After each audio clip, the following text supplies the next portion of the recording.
पृथ्वी से।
Hello friends, मैं मुकेश मेंढवाल एक बार फिर से अपने YouTube चैनल पर आप सबों का हार्दिक स्वागत और अभिनंदन करता हूँ। हम सब सीतामढ़ी पहुँच चुके हैं और ये सीतामढ़ी का प्रवेश द्वार है और इस प्रवेश द्वार से मैं सीतामढ़ी के जो मुख्य मंदिर है उस मंदिर के प्रांगण में प्रवेश कर चुका हूँ।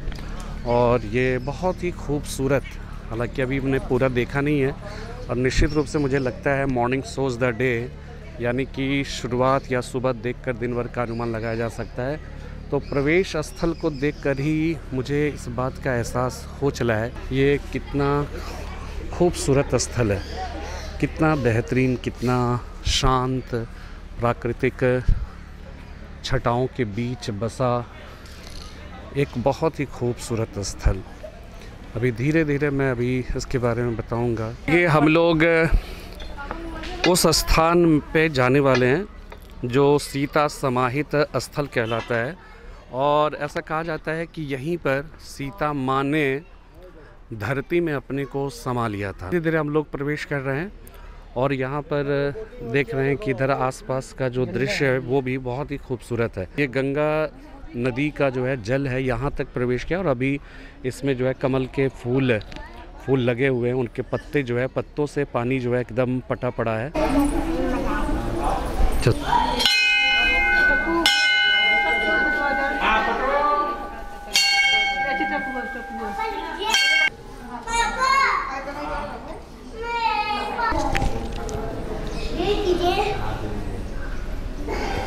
अब हम लोग उस स्थल की ओर प्रवेश करने वाले हैं जहां पर सीता जी ने धरती में अपने को समा लिया था, इसीलिए इसको सीता समाहित स्थल के नाम से भी पुकारा जाता है।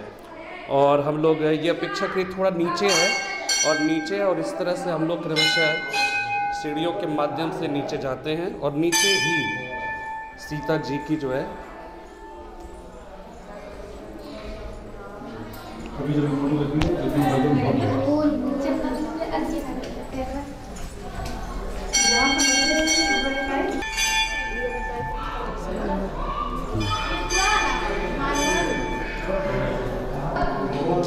फ्रेंड्स, ये वो जगह है जहाँ पे सीता जी ने अपने को पृथ्वी माँ के गर्भ में समा लिया था।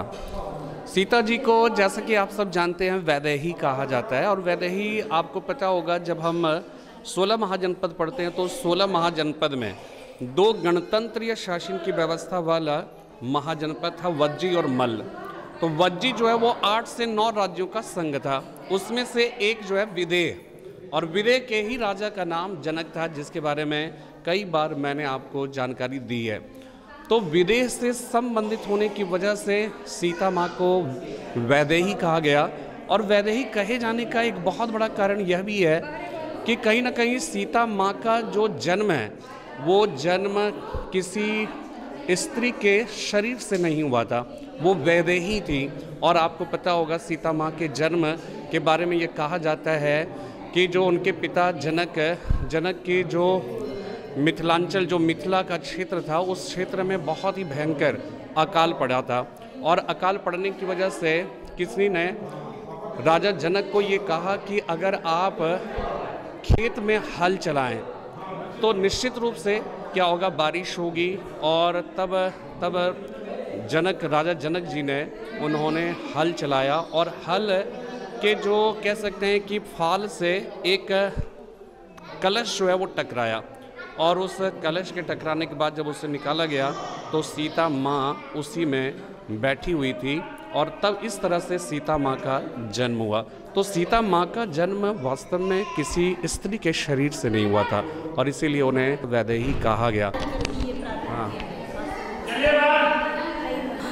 ये सामने जो आपको तस्वीर दिख रही है, ये सीता जहाँ समाहित हुई, ये ओरिजिनल यही है, वास्तविकता यही है। नवीनीकरण के लिए पीछे वो बनाया गया है, लेकिन वास्तविकता यही है। पुल क्यों उठाते हैं? मंदिर बंद रहता है 1 घंटा के लिए, यहाँ पब्लिक ना, मंदिर स्टाफ कोई नहीं रहता, माता जी को विश्राम दिया जाता है। अच्छा, तो ये पुल क्या ये उठेगा क्या? हाँ, इसको उठाया जाएगा। इसको उठाया जाएगा। और उसके बाद फिर कितने बजे? 2 बजे खुलेगा, रात्रि 10 बजे तक के लिए। रात्रि 10 बजे तक के लिए। और सुबह कितने बजे खुल जाता है? 5 बजे भोर। 5 बजे सुबह। अच्छा।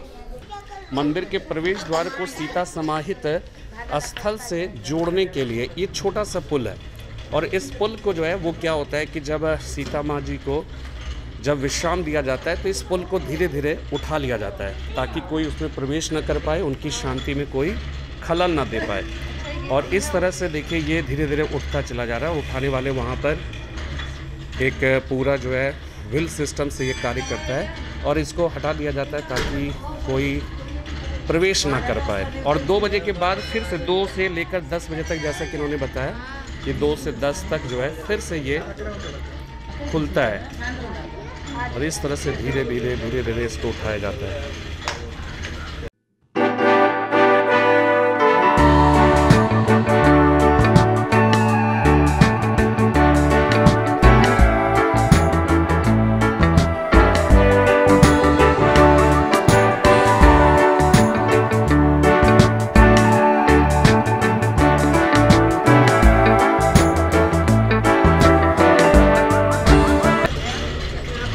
ये पुल बनाने का जो रीज़न है, हमें लगता है कि जब गंगा का जल स्तर जब ऊपर उठ जाता होगा, ज़्यादा ऊपर ऊंचाई पे, तो ये पानी जो है बारिश जो गंगा माँ का जो जल है वो जल यहाँ पे आ जाता होगा, तो उस समय प्रवेश में खलल पड़ता होगा, और इसीलिए उन परिस्थितियों के लिए इस ब्रिज का निर्माण, एक छोटा सा मिनी सेतु का निर्माण जो है वो किया गया।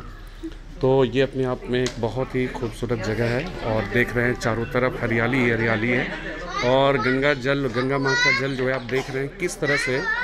और हमने जैसा कि आपको दिखाया कि ओरिजिनल जो इसका जो तस्वीर है, उस तस्वीर को हमने दिखाया आपको कि वो कैसा था, और इसके बाद कैसे जीर्णोद्धार किया गया।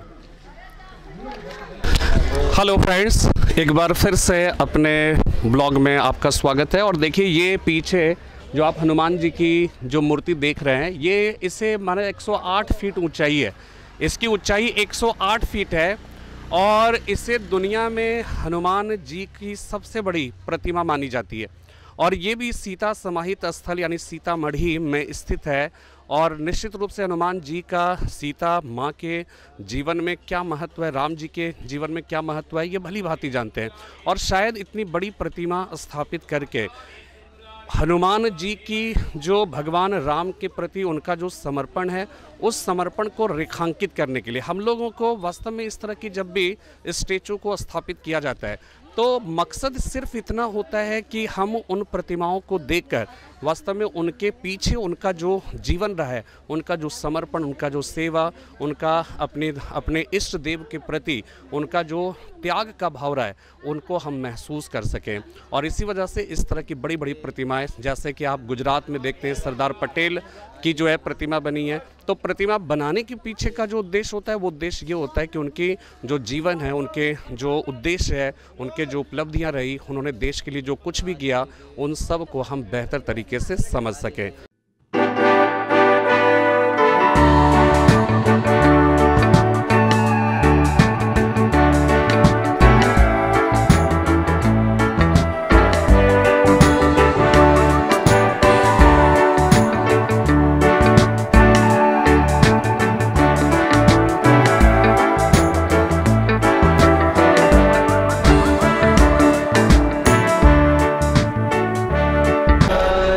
हनुमान जी की प्रतिमा, और प्रतिमा के जस्ट नीचे एक बहुत ही शानदार गुफा है। आइए हम लोग गुफा में प्रवेश करते हैं और देखते हैं भीतर का नज़ारा क्या है।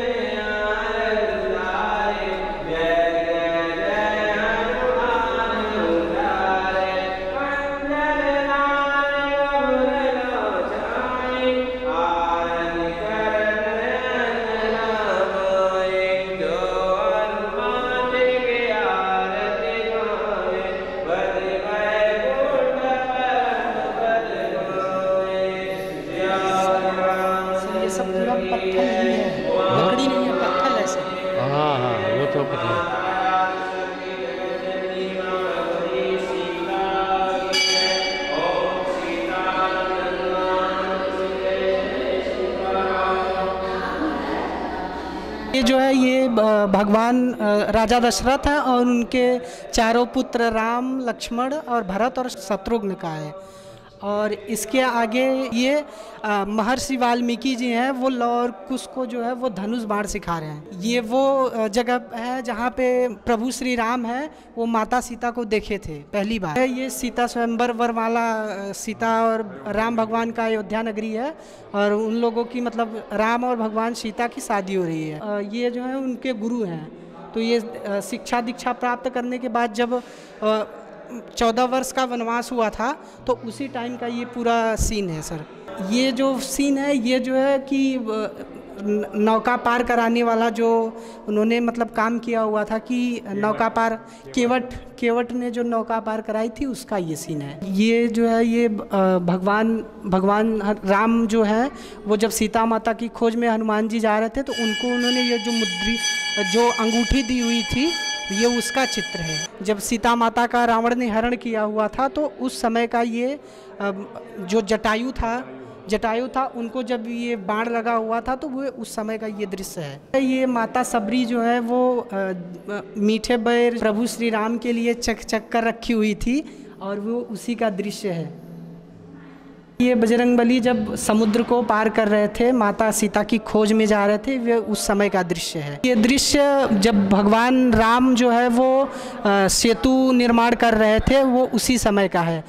पहले तो प्रभु ने श्री राम ने रास्ता मांगा था कि रास्ता दे दीजिए, लेकिन समुद्र भगवान जो है वो रास्ता देने से पता नहीं उनका कहाँ पे ध्यान था, तो उन्होंने प्रभु श्री राम को उतना ध्यान नहीं दिया। तो फिर जब प्रभु श्री राम जो है वो गुस्से में आ गए तब उस समय समुद्र भगवान त्राहिमाम करते हुए आए और भगवान श्री राम के चरणों में खुद को अर्पण किया और बोला कि प्रभु मुझसे गलती हो गई और जो है ये आप रास्ता ले जाइए। ये है रावण और भगवान श्री राम, लक्ष्मण और बजरंगबली और सुग्रीव जी हैं, उन सब का है और ये रावण वध का दृश्य है।